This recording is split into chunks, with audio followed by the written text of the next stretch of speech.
Behind every crown lies a secret, and some were deadly. Welcome back to the channel. Today, we're diving into the dark side of royal history. Behind the crowns and castles, kings and queens were caught in scandals that shocked their empires, secret affairs, betrayals, and even executions. From Henry VIII's doomed wife Catherine Howard to Edward VIII giving up his throne for love and Marie Antoinette's reputation-shattering controversies. These are the most notorious royal scandals you need to hear about. Behind the crowns, jewels, and golden thrones, the lives of kings and queens weren't always so regal. History is filled with scandals, secret affairs, betrayals, and even executions that shook entire kingdoms. Let's start with Catherine Howard, the tragic fifth wife of Henry VIII.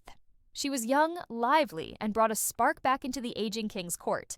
But Catherine carried a dangerous secret, a history of affairs before her marriage, and allegedly even during it. When word reached Henry, it was game over. Catherine was accused of treason and executed at just 19 years old, a queen destroyed by scandal. Fast forward to the 20th century, and we have King Edward VIII of England. He was madly in love with American socialite Wallis Simpson, but there was one huge problem. She was twice divorced.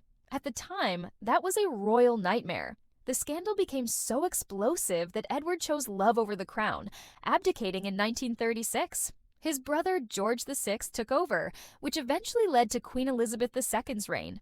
Then there's Marie Antoinette, the French queen infamous for excess. She was accused of everything from wild spending to scandalous affairs.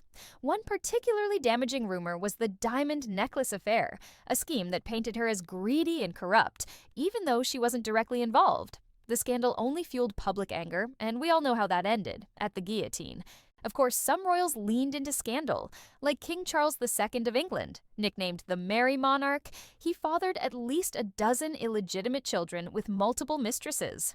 Unlike others, Charles didn't try to hide it. He gave them titles, land, and wealth. In his case, scandal wasn't his downfall. It was part of his charm. So, whether it was Catherine Howard losing her head, Edward VIII giving up the crown, or Marie Antoinette losing her reputation, one thing is clear. Behind the grandeur, royals were just as scandalous and just as human as the rest of us. Which royal scandal shocked you the most?